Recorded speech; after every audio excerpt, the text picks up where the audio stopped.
안녕하세요. 오늘도 사연살롱을 찾아주셔서 감사합니다. 저는 올해 따뜻한 봄에 아들을 결혼시킬 예정인 50대 후반 여성입니다. 제 나이 곧 있으면 환갑인데 언제 이렇게 나이를 많이 먹었나 가끔은 서글퍼질 때가 있어요. 그래도 젊은 시절로 돌아가고 싶은 건 절대 아닌데 저는 태어난 그 순간부터 불행한 사람이었습니다.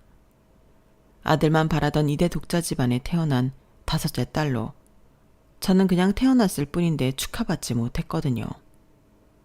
하필이면 그때 엄마가 태몽도 아들 꿈을 꾸었고 주변에서는 전부 배 모양을 보니 아들이네. 드디어 이 집에서도 사내애가 태어나겠어. 그러게 말야. 입덧했을 때부터 내가 알아봤다니까. 축하해. 잔치라도 해야겠네.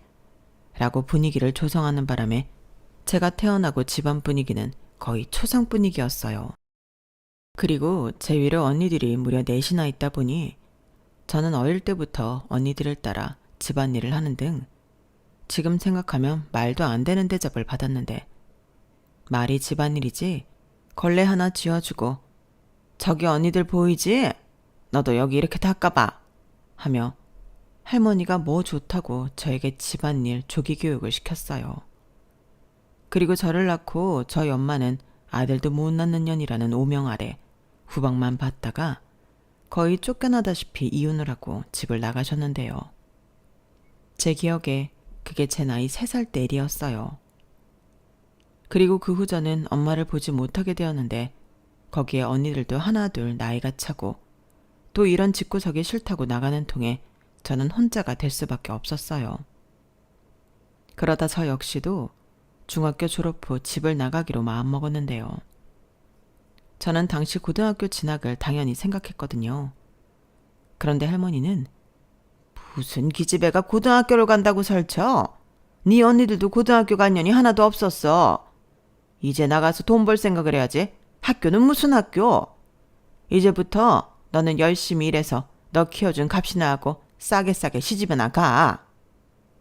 라며 고등학교 진학을 막으셨는데 아빠도 그런 할머니 편을 들더라고요. 그래서 어차피 이렇게 사나 저렇게 사나 똑같을 거라면 나가서 편하게 살겠다는 생각으로 야반도주하듯 집을 나왔어요.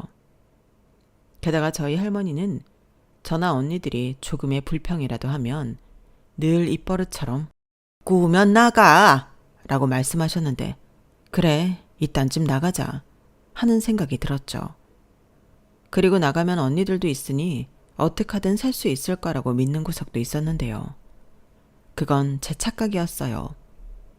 언니들도 전부 힘들게 살고 있던 터라 제 생각처럼 언니들이 저를 받아주지 않았거든요. 당분간만이야. 우리 전부 일하고 쥐꼬리만한 월급 받는데 우리가 너를 어떻게 공짜로 받아주니? 너도 일자리 찾고 아니다 싶으면 다시 집으로 돌아가. 이렇게 차갑게 저를 대하더라고요. 그래서 집에는 죽어도 가기 싫고 언니들한테도 부담 주기 싫어 저는 숙식을 제공해주는 그런 일자리를 구하러 다녔는데요. 마침 한 공장에서 사람을 구한다고 구인 신문에 났길래 저는 이거다 하며 공장에 들어가 일을 하기 시작했어요. 그리고 거기서 남편을 처음 만났죠. 남편은 저보다 4살이 많았는데 고아원 출신이었어요. 하지만 남편의 모습에서는 전혀 그런 모습을 볼 수는 없었는데요. 소위 말해 고아티라는 게 전혀 보이지 않아 신기했어요. 게다가 오히려 사람이 더 바르고 힘든 사람들 보면 도와주는 걸 망설이지 않았는데 그런 모습이 너무 멋있어 보이더라고요. 거기에 공장 막내인 저를 제일 많이 챙겨주는 사람도 남편이었는데요. 저는 태어나 처음으로 받아보는 사랑과 관심에 남편을 금방 짝사랑하게 되었어요. 그러니까 저에겐 남편이 첫사랑이었던 건데 그렇게 남편을 좋아하게 된 저는 고백도 하지 못하고 무려 2년을 혼자 벙어리 냉가슴 앓듯 시간만 보내야 했었죠. 그러다 이젠 안 되겠다 싶어 술이 약함에도 불구하고 술 기운이라도 빌려 고백을 하기로 했는데요. 지금 생각하면 너무 웃긴 일이지만 저는 잔뜩 꼬부라진 발음으로 남편에게 좋아한다고 고백을 했어요. 그런데 여기서 더 황당한 건 제가 너무 취해서 그 뒤에는 어떤 답을 들었는지 필름이 끊겼는데 한동안 남편이 저를 보면 대면대면하게 하더군요. 그래서 나 고백하고 바로 차였구나 라고 짐작할 따름이었는데 그날의 기억이 없는 게 오히려 다행이라고 생각했어요. 차인 마당에 정확하게 기억까지 한다면 그땐 창피해서 죽을 것 같았거든요. 그래서 그때부터는 저도 남편을 피해 다녔는데 그러기를 한 달이 넘어가자 남편이 술에 잔뜩 취해서 저를 찾아와 그러더군요. 아니, 너는 원래 사람이 그래? 나 좋다고 할 땐 언제고 왜 피해 다니는 건데? 이렇게 화를 내더라고요. 그래서 저는 순식간에 얼굴이 시뻘겋게 달아올랐는데 머리는 하얀 백지장이 되어버렸어요. 알고 보니 남편이 자기한테 생각할 시간을 달라고 했는데 제가 거꾸로 남편을 피해 다녔다는 거였죠. 그때부터는 자기도 이게 뭔가 싶었다고 했는데 슬슬 화가 나더랍니다. 사실은 자기도 저를 좋아하고 있었대요. 그런데 제가 한 달 가까이 말도 못하게 피해 다녀서 자기가 힘들었다고 했는데요. 자기도 자기 마음을 확인하니 그 뒤부터는 자기 마음을 주체할 수 없었다고 하더라고요.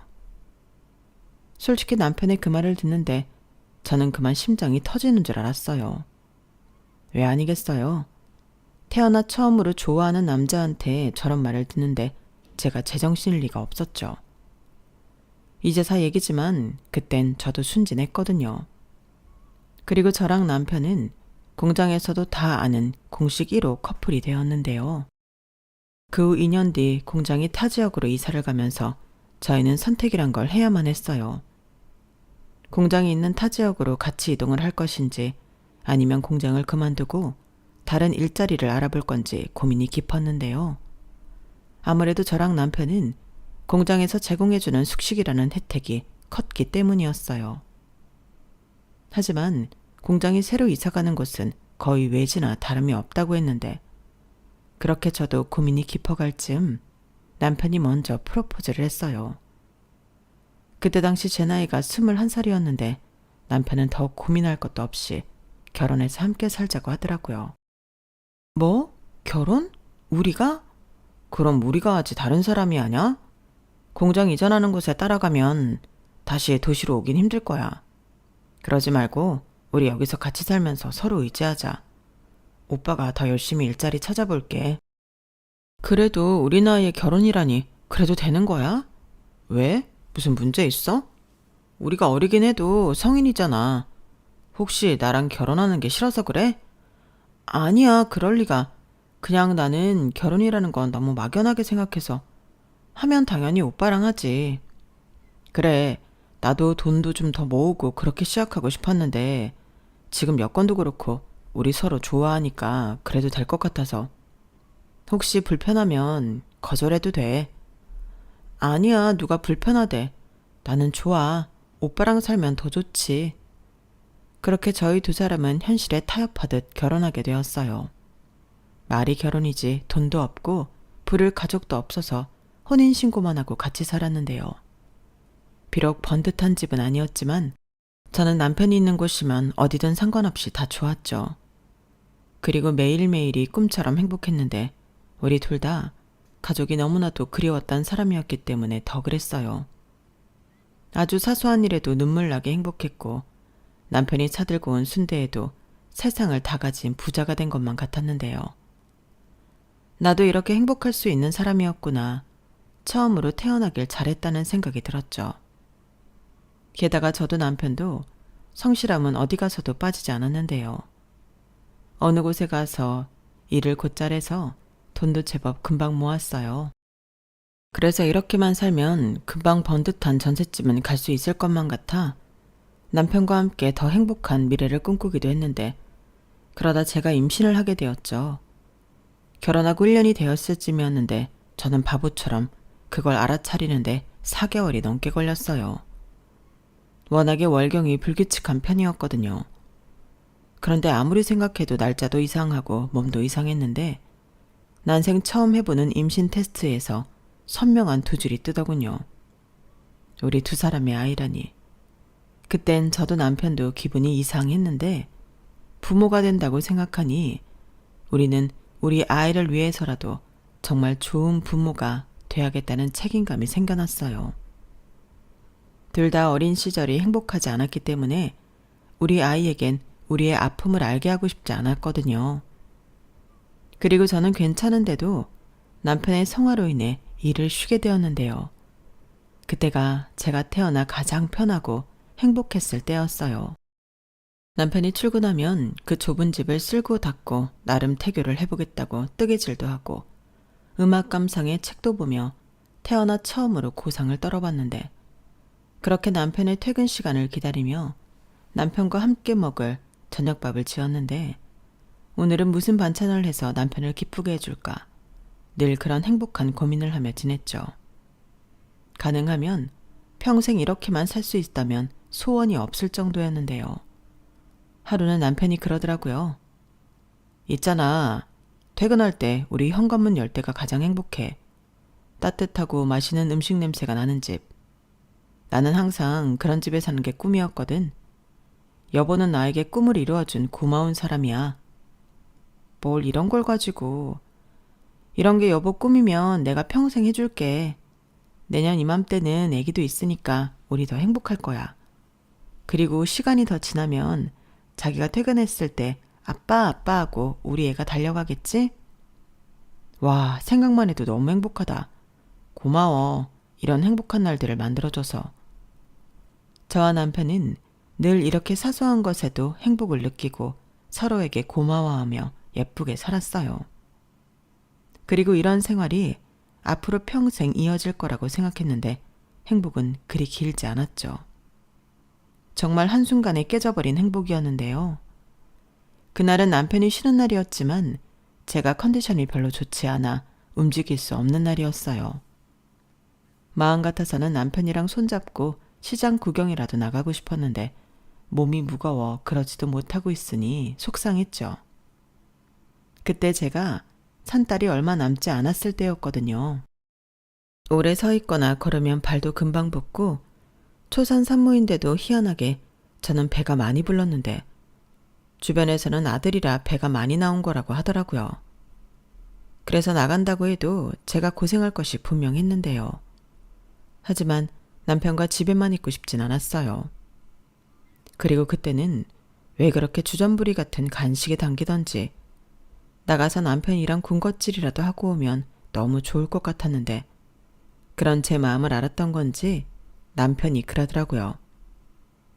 자기 힘드니까 내가 시장 가서 자기 좋아하는 만두랑 순대 좀 사올까? 자기 시장 입구 쪽에 파는 할머니 순대 좋아하잖아. 어쩜 내 마음을 저리 잘 알 수가 있는 건지 저는 남편의 말에 금방 기분이 좋아졌는데 같이 가지 못해 그건 좀 아쉬웠지만 제가 좋아하는 먹거리를 먹을 수 있다고 생각하니 남편에게 빨리 다녀오라고 등을 떠밀었어요. 금방 다녀와야 해? 이런 말까지 했는데요. 저는 아주 오랜 시간 동안 저 말을 한 것을 후회해야 했어요. 그날이 남편을 보는 마지막 날이었거든요. 그냥 나는 안 먹겠다고 가지 말라고 했으면 그렇게 허무하게 남편과 헤어지지 않아도 되었을 텐데. 괜히 그런 음식을 좋아했던 제 자신이 미웠어요. 그래서 그날 이후로는 저는 만두와 순대는 입에 대지도 않았는데요. 음식은 잘못이 없지만 그 음식을 좋아하던 저는 죄가 아주 많다고 생각했어요. 그리고 남편의 갑작스러운 사망 원인은 교통사고였는데요. 복잡한 시장통에서 어린아이가 차도로 뛰어들어가 그 아이를 구하려 그렇게 되었답니다. 지금도 기억이 나요. 남편의 빈소에 찾아온 그 아이의 부모가 죄인처럼 제 앞에서 무릎을 꿇고 죄송하다고 빌고 또 빌었는데 어이가 없었죠. 백날 첫날 그 사람들이 죄송해봤자 제 남편은 살아 돌아오지 않잖아요. 그리고 저는 그때 뱃속에 아이까지 있었으니 그 사람들을 더 용서할 수 없었는데요. 남편이 구한 아이는 타박상 하나 없이 멀쩡했어요. 어찌나 아이를 꼭 감싸서 보호를 잘했는지 자기는 피가 철철 나면서도 그 아이는 품에 꼭 안고 있었다고 했거든요. 그러니까 그 사고로 제 남편만 죽었다는 건데 저들이 아무 일도 없이 행복하게 살 거라고 생각하면 저는 참을 수 없는 분노가 치밀었어요. 나도 당신들처럼 행복한 가정에서 우리 아이 낳고 살 거였다고. 그렇게 목 놓아 울었는데 결국 그 영향으로 아이를 예정일보다 빨리 낳게 되었어요. 무려 1달 반을 당겨서 아이가 나왔는데요. 아이는 무사하다고 했지만 저는 남편 없는 세상에서 아이와 단 둘이 살아갈 용기가 나지 않았어요. 만약 그때 아이마저 잘못되었다면 저는 분명 그때 아무런 미련 없이 세상을 떠났을 건데 아이가 건강하게 태어났다고 하니 차마 그 아이를 두고 나쁜 생각을 할 수 없었죠. 그리고 장례식 비용과 제 병원비까지 모두 지불한 그 아이의 부모는 위로금이라며 저에게 당시 큰돈이었던 5천만 원을 건넸는데요. 저는 그 돈을 받고 싶지 않았어요. 주변에서는 네가 찬밥 더운 밥을 가릴 때냐며 그 돈을 받았어야 했다고 말하는 사람들도 많았지만 저들이 그 돈을 주고 죄책감을 더는 게 너무 싫더라고요. 그래서 가능한 아주 오래오래 기억하고 괴로워하길 바라며 그 돈은 안 받겠다고 고집을 피웠는데요. 저야말로 아이 키우면 늘 돈에 쪼들리는 순간마다 그때의 제 선택을 후회했네요. 목구멍이 포도청인데 그 돈이 있었다면 적어도 내 아들은 하얀 쌀밥에 고기 반찬 먹이고 다른 아이들처럼 학원이다 가회다 보내며 잘 키울 수 있을 것 같았거든요. 하지만 이미 지나간 일이 되어버렸고 그 일은 시간에 묻혀갔는데요. 그들에겐 제 남편이 생명의 은인이겠지만 그 선택 역시 제 남편이 했기에 저는 그들에게 죄를 물을 수는 없었어요. 그렇게 그 일은 저희 가족에게만 치명타를 입히고 끝이 나버렸죠. 그리고 그때부터는 남편도 없이 아들애를 키우기 위해 그야말로 고생길이 활짝 열렸는데요. 학력도 딸리고 나이도 어린애, 딸린 미망인이었던 저에겐 일자리 구하는 것도 쉬운 일이 아니었어요. 게다가 남편과 함께 벌어놓았던 돈도 어느덧 바닥이 나기 시작했는데 결국 그렇게 생활고에 시달릴 수밖에 없었죠. 지금도 아들에게 미안한 게 제가 그때 돈이 없어서 돌잔치를 해주지 못했거든요. 그래서 아들의 생일이 되면 늘 그때의 미안함이 떠올라 아들은 칠색팔색을 하는데도 제 마음껏 상다리가 휘어지게 생일상을 차리고 있었는데 이젠 장가를 가게 되었으니 어찌 보면 그것도 졸업을 하게 되었네요. 뭔가 이젠 아들 생일상을 내가 안 차려도 된다고 생각하면 아직은 시원섭섭한 기분이 드는데 아들 입장에서는 이젠 사랑하는 자기 와이프한테 생일상을 받게 되었으니 아들도 더 행복하겠죠. 아무튼 저는 당시 아이 돌잔치도 해주지 못할 정도로 힘들게 살았어요. 그야말로 산전수전 공존전까지 다 겪으며 지냈는데 안 해본 일이 거의 없었죠. 그리고 한 가지 일만 했던 적도 없었어요. 새벽에는 아이 재워놓고 우유 배달을 했고 식당 청소 및 설거지도 하며 저녁에는 봉투 붙이는 부업도 하고 정말 열심히 살았는데 그러다 가장 오래 한 일이 남의 집 파출부였죠. 그것도 여러 집을 전전하며 일을 벌였는데 벌이는 그다지 많지 않았어요. 그때 뼈저리게 느꼈죠. 우리 아들만큼은 공부를 열심히 시켜야겠다고요. 제가 살아보니 학력이라는 게 저희처럼 없는 사람한테는 유일한 무기나 다름없었어요. 그래서 없는 형편이어도 아들 공부만큼은 제가 할 수 있는 최선을 다했는데요. 누구는 저더러 그런 문제집 살 돈이 있으면 그 돈으로 애 돼지고기라도 한 근 사서 먹이는 게 낫지 않냐고 조롱하듯 말한 적도 있었어요. 하지만 저는 그런 말에도 전혀 굴하지 않고 학구열을 활활 불태웠는데 있는 사람 눈에는 제가 참 쓸데없는 노력을 하는 것처럼 보였나 봅니다. 하지만 고맙게도 아들은 제 마음을 알아줬어요. 제가 늘 아들한테 그랬거든요. 엄마는 네가 성공해서 남들처럼 행복하게만 살 수 있다면 지금보다 더한 일도 할 수 있어. 그러니까 너도 엄마처럼 힘들게 일해서 조금 벌지 말고 공부 열심히 해서 조금이라도 돈 많이 버는 그런 직업 가져. 알겠지? 저는 유식한 사람은 아니라서 말을 그럴싸하게 하지 못했어요. 누군가는 아이한테 돈이 전부라고 가르치는 거냐고 한 소리 들을지 모르겠지만 그때 당시 저에겐 돈이란 그랬거든요. 행복하게 살기 위해서 꼭 있어야 하는 필수적인 거였죠. 그래서 지난날 내가 왜 그 위로금을 안 받겠다고 했을까 후회도 했는데요. 어쩌겠어요. 그때 당시는 남편이 잃은 슬픔에 현실을 몰랐던 제 잘못인걸요. 그래서 너무 힘들 때는 한 번씩 그 돈 생각을 하면서 힘들게 겨우겨우 입에 풀칠을 하며 아들을 키웠어요. 그리고 아들은 자기가 공부를 잘하면 엄마가 덜 고생할 거라고 생각했는지 제 아빠처럼 열심히 또 성실하게 공부를 하더라고요. 지 말로는 내가 장학금 받고 대학 갈 거니까 엄마는 돈 걱정하지 마 라며 자기 딴에는 저를 생각해주는 말도 했었는데 그런 아들은 자기가 한 말을 무슨 지키지 않으면 안 되는 약속이라고 생각했는지 자는 시간까지 아껴가며 공부를 하더군요. 그리고 저는 기대도 하지 않았던 의대에 떡 하고 붙어서 저를 깜짝 놀라게 해주었는데 놀란 건 저뿐만이 아니었죠. 학교에서 공부 좀 잘한다는 아이들 부모도 놀랐는데 왜 아니겠어요.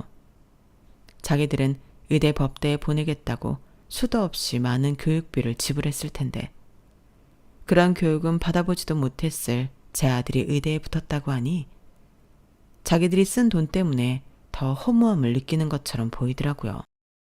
현준이 엄마, 현준 엄만 좋겠다. 아들이 자기 힘으로 의대를 갔잖아. 아니, 우리는 의대 보내려고 한 달에 얼마를 썼는데. 진짜 세상은 불공평해. 아니, 비결이 뭐야? 현준이 엄마 돈 없어서 현준이 과외도 못 시킨다고 하지 않았어? 네, 과외는 엄두도 못 냈죠. 그래도 저 학원도 보내고 문제집도 사주고 제가 할 수 있는 범위에서는 최선을 다해줬어요. 여기 최선 다 안 한 부모 있나? 세상에나. 현준이는 진짜 대단하다. 돈 좀 있는 집안에서 태어났으면 진짜 크게 들인 물인데. 우진이 엄마, 에이 그런 말은. 왜 내가 뭐 틀린 말 했나? 저리 똑똑한 애가 없는 집에 태어난 게 안쓰러워서 그렇지. 현진이 엄마, 기분 나빴어? 나는 기분 나쁘라고 한 말은 아니었어. 현준이가 대단하다는 말이었지. 그러니까 오해는 하지 마. 네, 저도 그렇게 생각해요. 우리 잘난 아들, 오진이네 같이 잘 사는 집에서 태어났으면 더 많이 지원받고 훌륭하게 컸을 텐데. 오진이도 그런 거 보면 운이 참 좋은 것 같아요. 저처럼 해줄 수 없는 부모 만났으면 저 나쁜 머리로 대학 문턱은 넘어보겠어요? 저도 우리 현준이가 공부를 잘해서 힘들어도 지원하려 애썼는데 우진이가 만약 제 아들이었으면 공부 안 시켰죠. 기술 배우라고 했을 거예요. 그래도 먹고는 살아야 하니까. 뭐야? 지금 현준이 엄마 우리 아들 무시하는 거야? 이놈의 옆에 내가 자기 아들 의대 붙었다고 눈에 뵈는 게 없네. 그러는 우진 엄마는 나한테 뭘 해줬다고 나를 무시해요. 내가 힘들다고 우진이 엄마한테 돈이라도 빌려달라고 했어요. 돈 좀 있으면 없는 사람 무시해도 돼요? 내가 이래서 우리 현준이한테 공부하라고 한 거예요. 당신 같은 수준 떨어지는 인간들이 세상에는 너무 많으니까. 듣자 하니까 야, 너 지금 말 다 했어? 수준 떨어지는 인간이라고? 이야, 자격지심도 이 정도면 병이지. 저는 그날 본인은 아니었지만 그 여자와 머리채까지 뜯으며 길바닥에서 싸웠어요.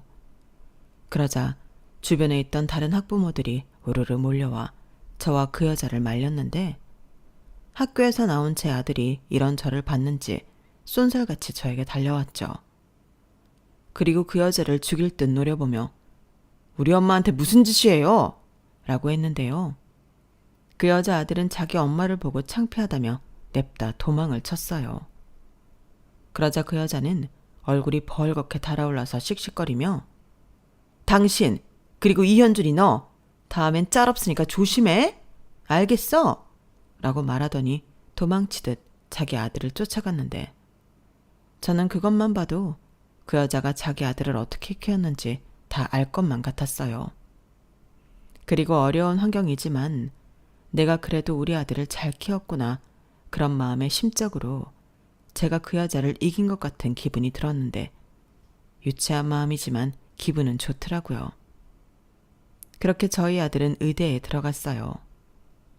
자기 목표는 입학할 때 장학금을 받아 저를 기쁘게 해주는 거라고 했는데 난다긴다 하는 아이들이 있는데 그러기는 쉽지 않았고 그래도 자기가 한 약속이 있으니 들어가서 열심히 공부를 하더라고요. 그 결과 매 학기는 아니었어도 늘 좋은 성적과 일부라도 장학금을 받아 저의 부담을 덜어줬는데요. 참 기특하고 고마운 아들이었죠. 그러니 언제나 아들은 제 자랑이었고 언젠가 저도 하늘나라로 간다면 남편에게 내가 혼자 저렇게 잘 키우느라고 얼마나 힘들었는지 아냐고 두고두고 유세를 떨 생각이었는데요. 그렇게 의대에 간 아들은 얼굴 보기가 어려웠어요. 가끔은 저러다 병나는 거 아닌가 걱정이 될 때가 한두 번이 아니었는데 자기가 의사가 되겠다는 목표가 있으니 제가 쉬엄쉬엄 하라고 아무리 말해도 듣지 않더라고요.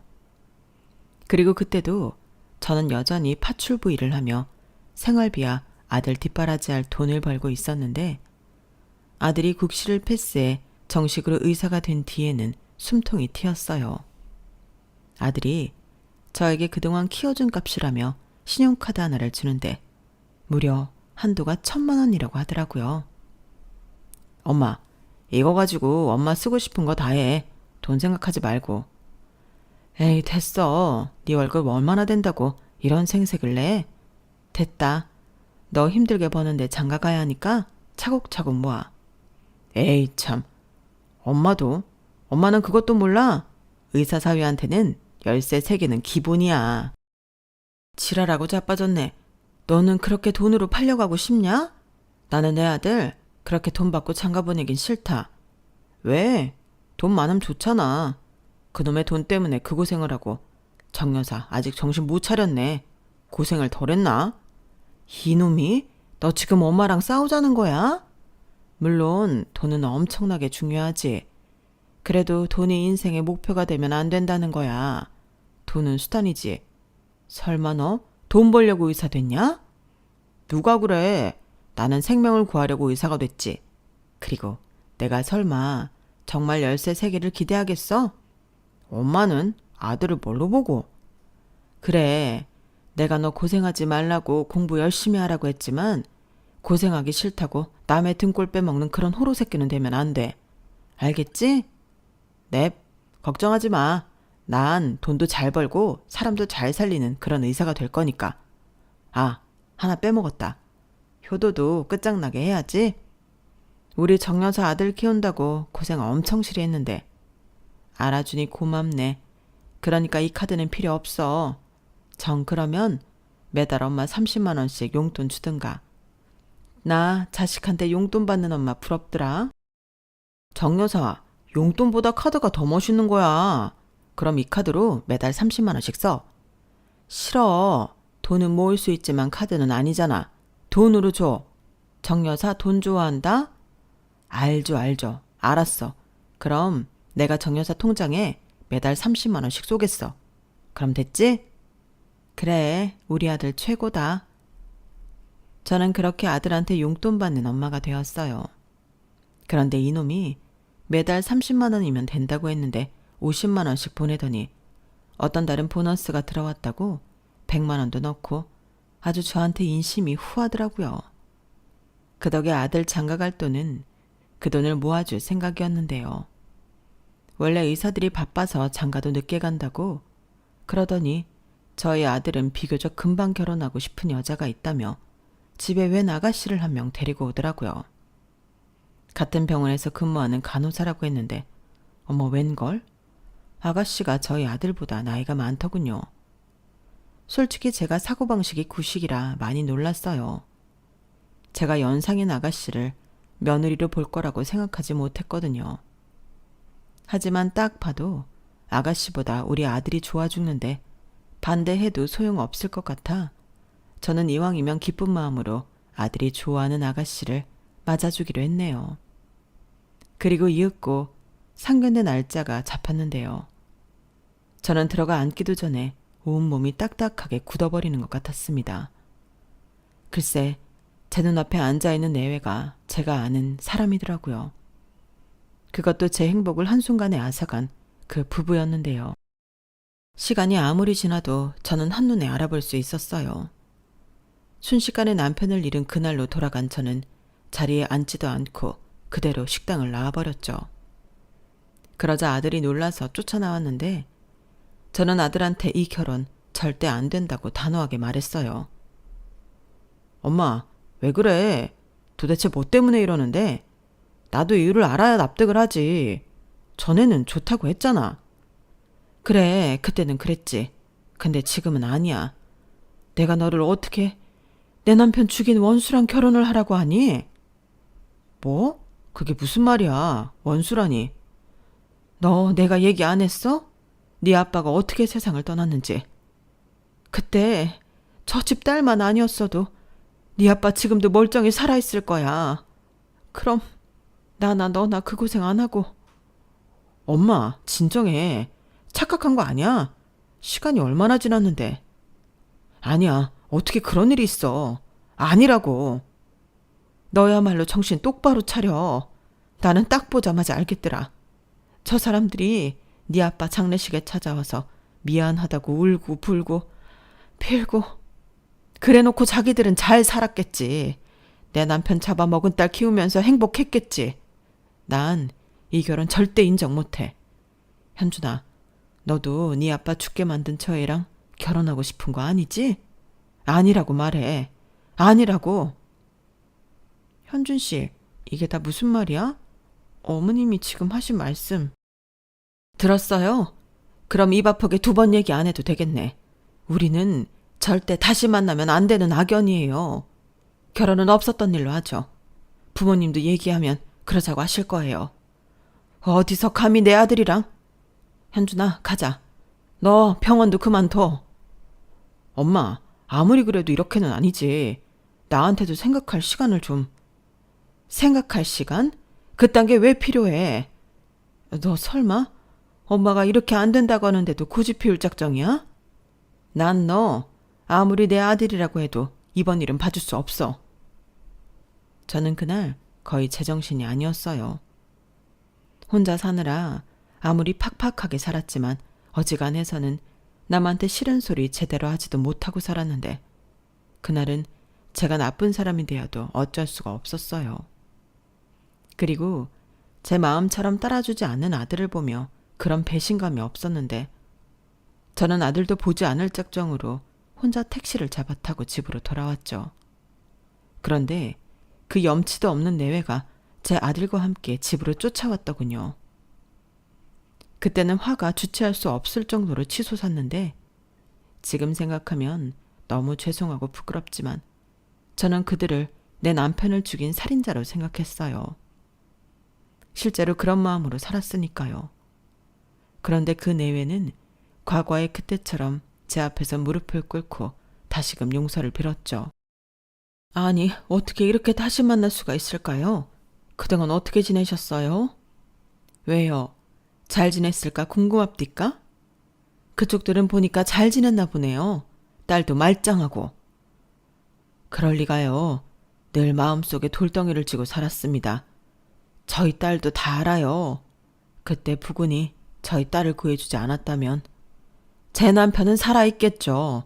그때 왜 하필 저희 남편 눈에 띄어서? 죄송합니다. 제가 죄인이에요. 제가 그때 잠깐 한눈을 팔아서 저희 애가. 어머니, 잘못했어요. 시끄럽네요. 아니, 내가 이제 와서 뭐 용서받자고 했어요? 왜 다들 여기로 몰려와서 이래요? 당장 가요. 아무리 이런다고 해도 나는 이 결혼 허락 못합니다.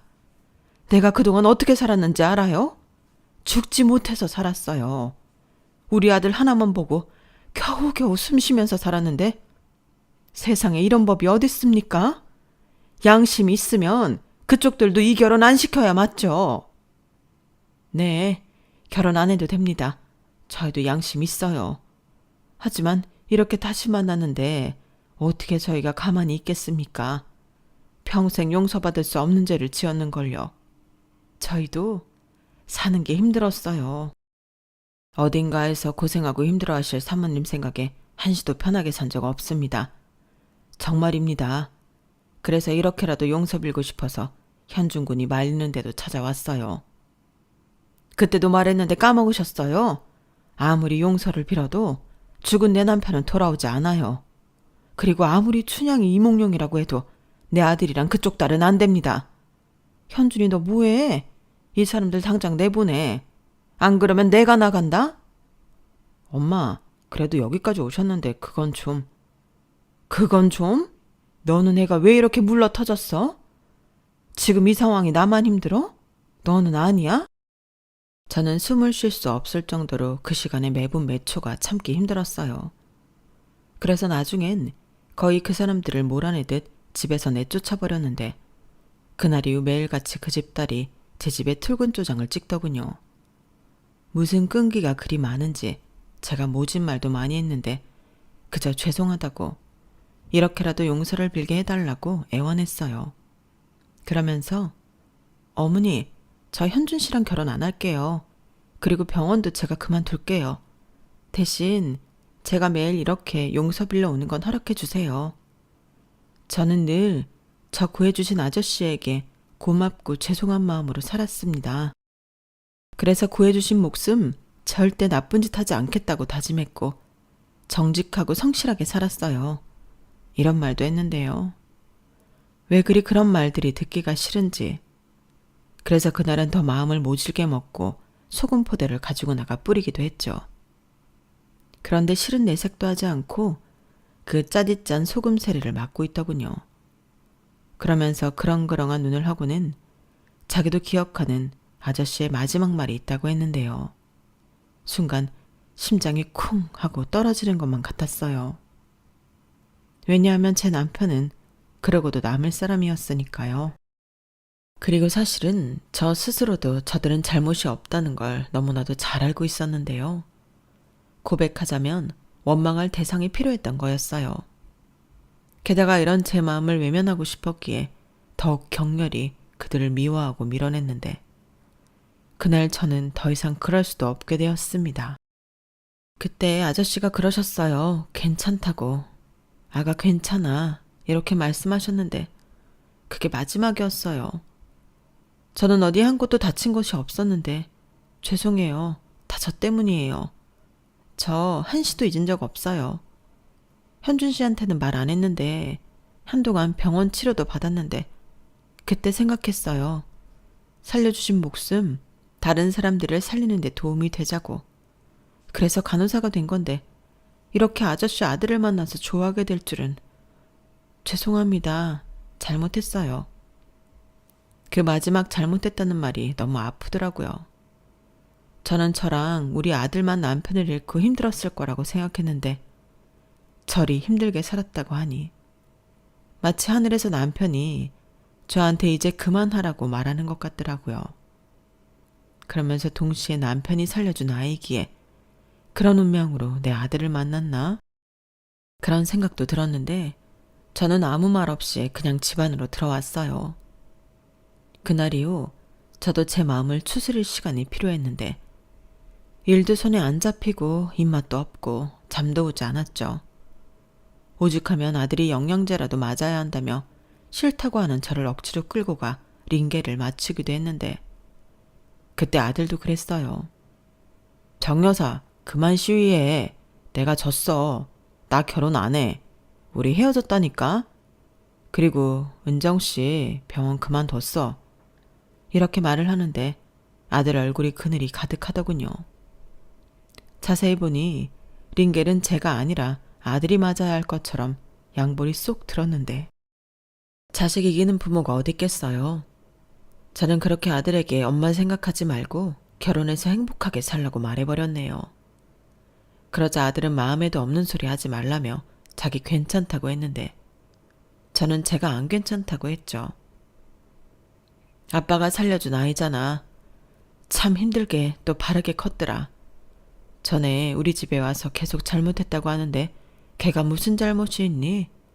오지랖 넓은 네 아빠가 자처해서 한 일인데. 엄마가 미안하다. 괜한 억지를 부렸어. 너무 오래, 정말 오래도 억지를 쓰며 살았다. 그러니까 너 좋을 대로 해. 이건 진심이야. 저는 거의 울 것 같은 아들의 얼굴을 보기 싫어서 등을 살포시 돌렸어요.